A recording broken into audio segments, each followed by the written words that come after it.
Hey and welcome, this is day 8 of me learning Protoss.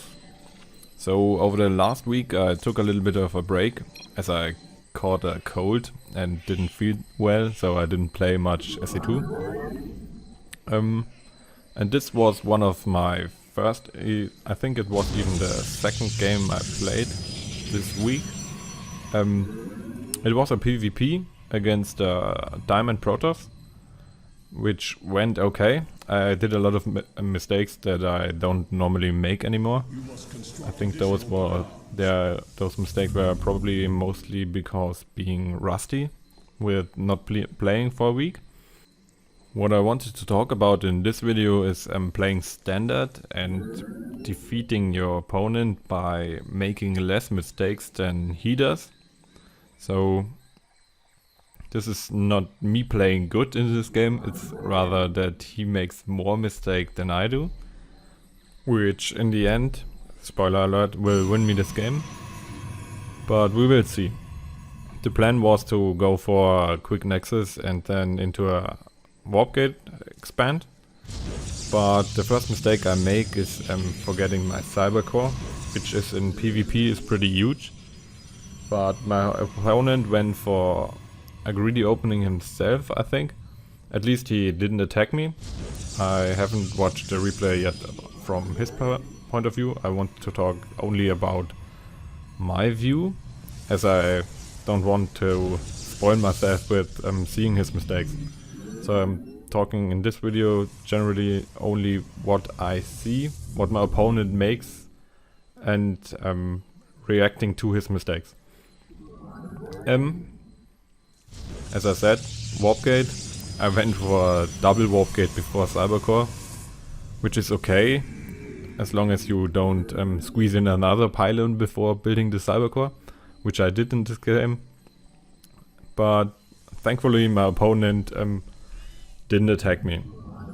If he would have played more aggressively in the early game, I probably would have lost the game right there. But with his opening being pretty passive, I got away with my mistake of forgetting the cybercore, and think that I could establish a little bit of an economy lead, as I went for Nexus first and then didn't got attacked, and also the infrastructure I could build before the cybercore. Speaking of the second warp gate, was pretty good in the end, I think, as it boosted my unit production in the mid to early game, or early mid game, whatever you wanna call it. So I'm chrono boosting out warp gate as I'm late on that one, and I need it as quick as possible. Also I went for a forge as I was afraid of a oracle opening and haven't had stalkers to defend it, and wasn't sure if I could get out enough stalkers to defend it, so I opted for a cannon in the mineral line. In the end my opponent didn't went for a Stargate, which was okay, but he went for a late adept aggression, or at least I think it's late, because everything I did it was late. So I shouldn't be able to hold his aggression this easily as I do.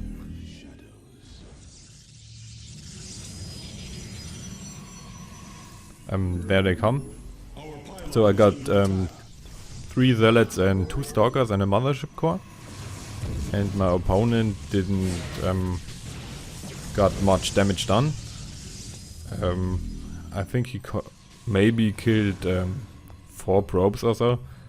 But let's check it. Okay, he killed 3 probes, which is less than I expected. The most standard thing I can think of in PvP is going after the early game with a robotics facility follow-up. So I opted for Observer, obviously, against DTs, as those are pretty common in the skill range I play, between high platinum to low diamond at the point. Also I wanted to go up to possibly Disruptor, but at first I thought I'd just stick to Immortals, as Stalkers are still pretty common in PvP and Immortals are very good against Stalkers.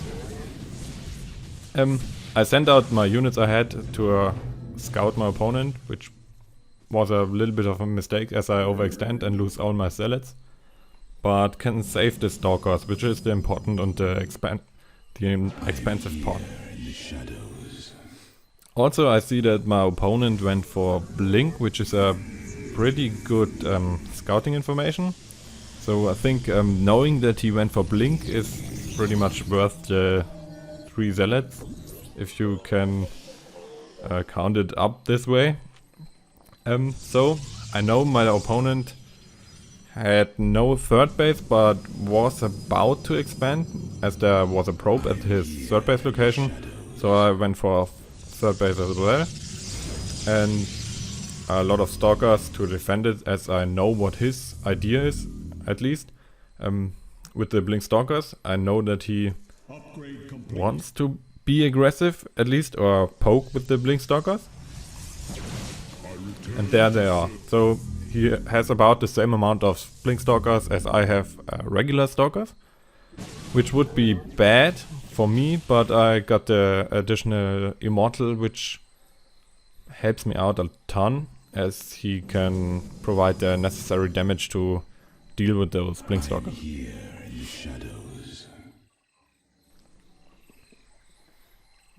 From here on out it's just muckering up, getting additional gateways. I got Twilight Council, but I think I forgot Blink Research.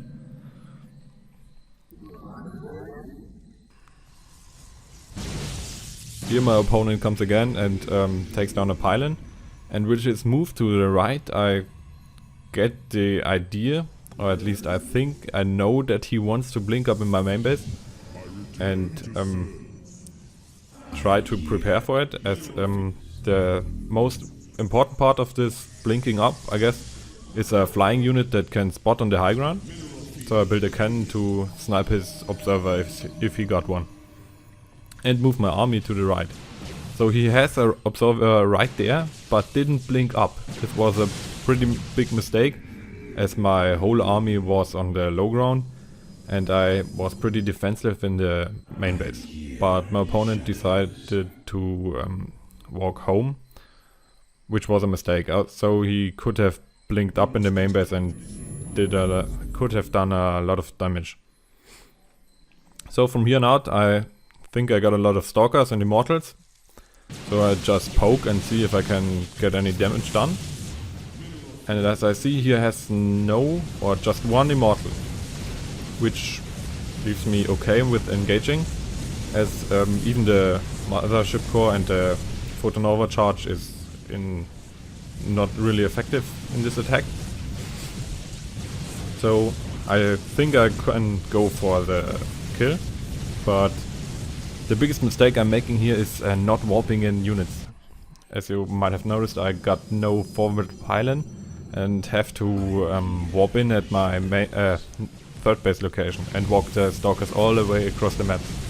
But in the end it didn't really matter, as I got those Immortals snowballed the fight out of control, I think, and he did lose too much Stalkers in the first engagement, and from there on out he couldn't really recover anymore.